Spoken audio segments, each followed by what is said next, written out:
sent for all the soldiers to come and help him fight the Midianites, and many soldiers came. Come fight with me.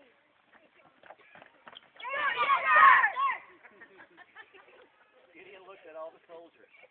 He knew he would need more soldiers, for there were many more Midianites than there were soldiers in Gideon's camp. But God said, "There are too many soldiers. Send back those who are afraid to their homes." Who's afraid? Go home. Gideon was surprised. He was sure he needed every soldier to fight such a vast army, but he obeyed God and told those who were frightened to go back home. Many of the soldiers were glad to hear Gideon's words, for they were afraid and wanted to go home. In fact, 22,000 men went home. After those soldiers left camp, Gideon looked and was amazed at how few soldiers were left to help him fight. Still, God said, "There are still too many soldiers. March your men down to the water, and I will tell you who shall go with you and who shall go back home." Again, Gideon was surprised. He was sure he needed all the soldiers to fight all the men in the Midianite camp. But again, Gideon obeyed God. He marched his men down to the water. When the men reached the water, some got down on their knees to drink all the water they wanted. God said to Gideon, "Send these men home."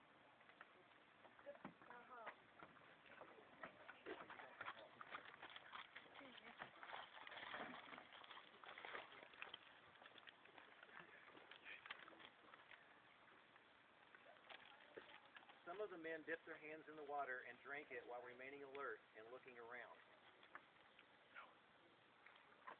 Come on, Dad.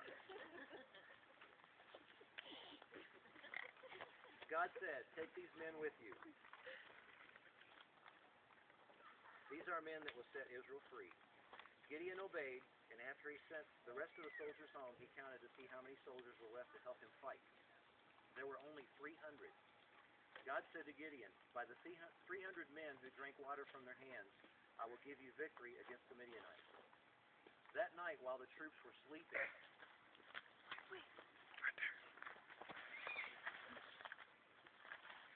God told Gideon to take one of his servants to spy out the Midianite camp.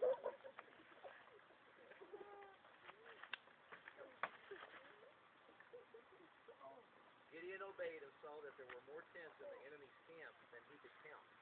It would be a miracle if he could win the battle with an army of only 300 men. In the darkness, as Gideon approached one of the enemy tents pitched up on the outskirts of the camp, he could hear two men talking. Apparently the men had just awakened, and one man was telling his dream to the other man.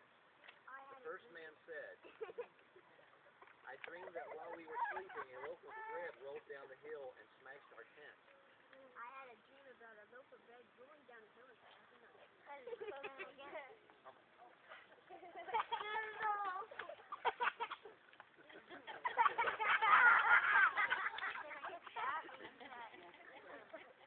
And the next man said, Then I guess that means that Gideon's going to come and destroy our name.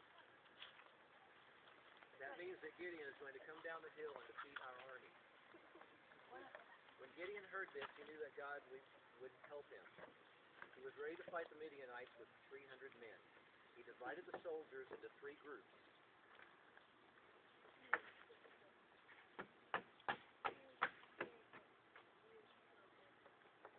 To each man he gave a trumpet, an empty clay jar, and a torch.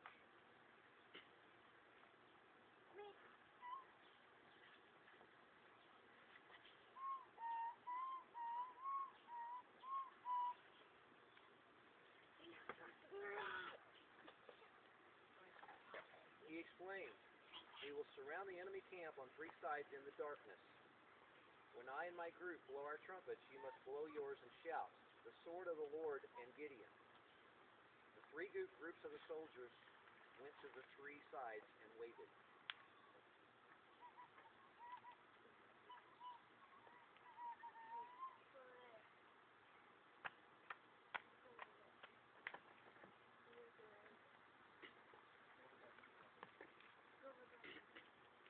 When Gideon gave the signal, the soldiers blew their trumpets, broke the pitchers, and shouted, "The sword of the Lord and Gideon."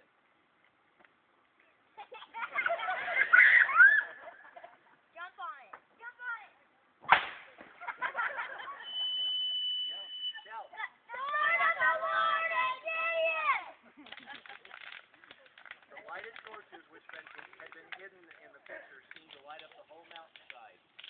The Midianites awoke and were startled at the sound of the trumpets, the breaking pitchers, and the shouting. When they saw the flare of the torches all around them, they thought a huge army had come against them. They were terrified and started fighting each other. The soldiers were killed in their own camp.